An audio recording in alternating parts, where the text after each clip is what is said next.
So I want to show you a way that you can make some hand-build puzzle lid containers. So you could actually do this also with a thrown enclosed form, but we're going to do some hand building techniques. So this was just a slab that I scored and slipped and connected, and it was round, and I squashed it to make it an oval shape, and we're going to use this as our container. So I've already scored my base here. So I'm going to go ahead and put a ton of Goopy Slip on that and take my already scored slab and put it on there. I'm going to press down, make sure that that is well connected. I'm making sure that I've got some slip coming out. I don't know if you can see inside, coming out on the inside there. And I'm going to take a nice fresh coil, press that down in the corner with my finger. If your pot's a little deeper, you can go ahead and use your potter's thumb. It's usually easiest. And I'm just putting that coil in there to round off that corner, smooth it out so it looks really nice and finished. So there we go. And that's also going to help connecting the base to the actual walls of the piece. All right, so that rounds off those corners pretty nicely. I'm going to take my paddle. I'm just going to gently tap on the top there for a second. Take this off this cardboard for a moment. And now I've got this base where there's excess. I'm going to go and cut that off. So I'm just taking a knife, cutting some of that clay away.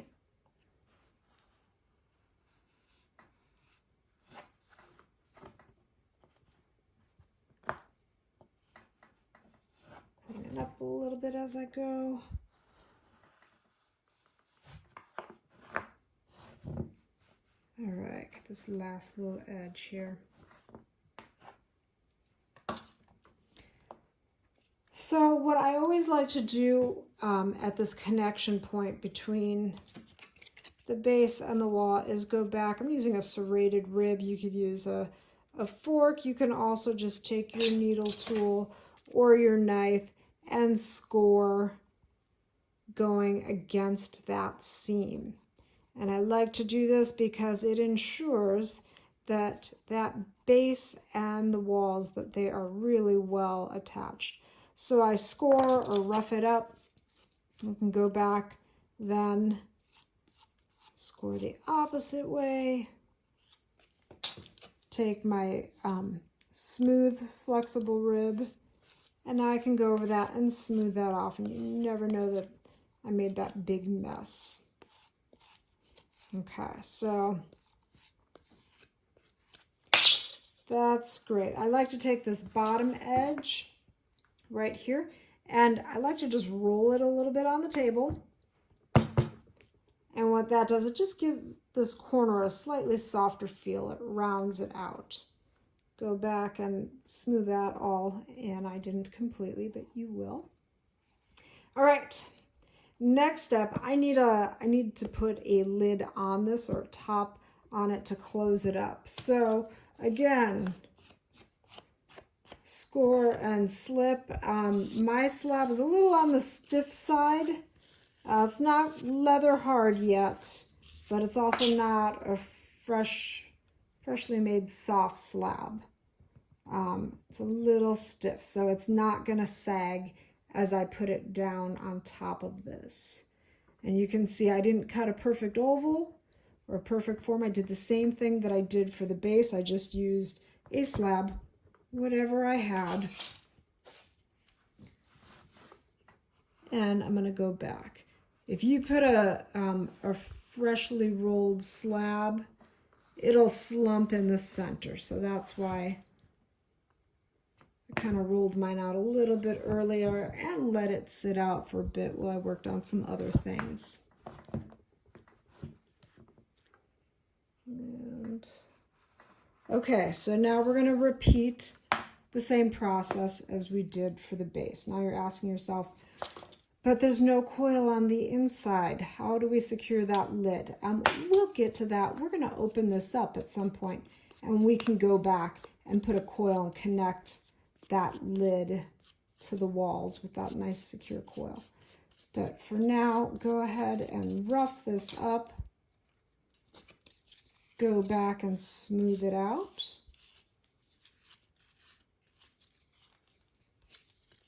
And then I'll do the same thing with the base as I did with the bottom. I'm going to go ahead and roll that edge.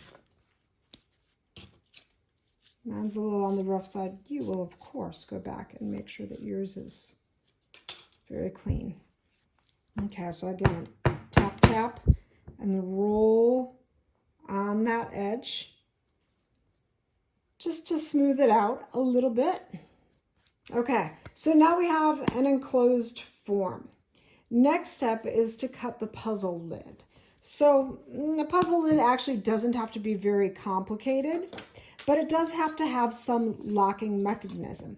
So if I were to take my knife and cut straight across, I would have a top and a bottom, but I would have no way of locking these two in place. We would have to add some sort of flange, which you definitely can do. But another way to do it, and maybe I'll save this, this piece and show you how to do that. But another way to do it is to make sure that when you cut it, that there's some unique shape that once it's removed, it's going to help lock it in place. So let's just say, oops, sorry. So I'll do something like this, where it's got like that tooth, and then it can be round all the way around. But as long as there's one thing, this little identifying character that tells me that the lid goes on in this orientation, lines up with this, and it's going to lock it into place. I started another piece, another hand-built piece, that this is just a pinch pot. You can take two pinch pots that are spherical, put them together. In this case, I did one pinch pot, and I just kept pinching and pinching until it got closed, narrower top, and then I just sort of folded the ends over. And this was the shape that I got. So I went with my pencil. I want to keep this little divot in mind when I design my lid, and I already drew my lid out here. So this goes pretty straight all the way around, but I need a locking mechanism. So I'm going to do this little half circle right here, and it's going to kind of mimic this divot on this side. So what I want to do is take a knife. You can use an X-Acto blade. Don't use anything too sharp. I don't want you to get cut. And now my pinch pot, I should say that I made this, and again, I let it sit out. It's not leather hard, but it is a little bit firm. So it's like a soft, pretty soft leather hard. So I'm going to cut that half circle out, and then I want to cut moving towards the half circle. I don't want to cut away from it. Because what I've found after doing this a couple times is that my knife usually cuts into that half circle, and then it mars the shape. So I'm going to move towards the half circle. Okay, you can see that's a little loose, wants to come off. And I already drew my pencil line going all the way around, so I'm just going to follow that. Like I said, I only need one locking mechanism. I could do 2 or 3. If it gets too complicated, it gets too hard to put the lid back on though, so don't go crazy with that. Okay, there, now I've gone all the way around. And now, ta-da! So this is my lid. I said that this is a pinch pot, that I sort of pushed all the ends together.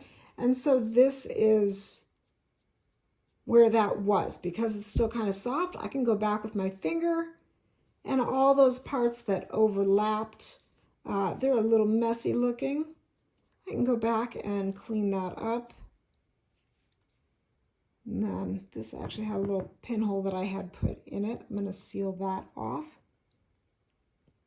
But there, now I put this back on here, and because it has that U shape, this lid can't go to the left or to the right, and it doesn't really slide forward, or well, I guess it slides back, but it doesn't really slide forward. It kind of stays put there.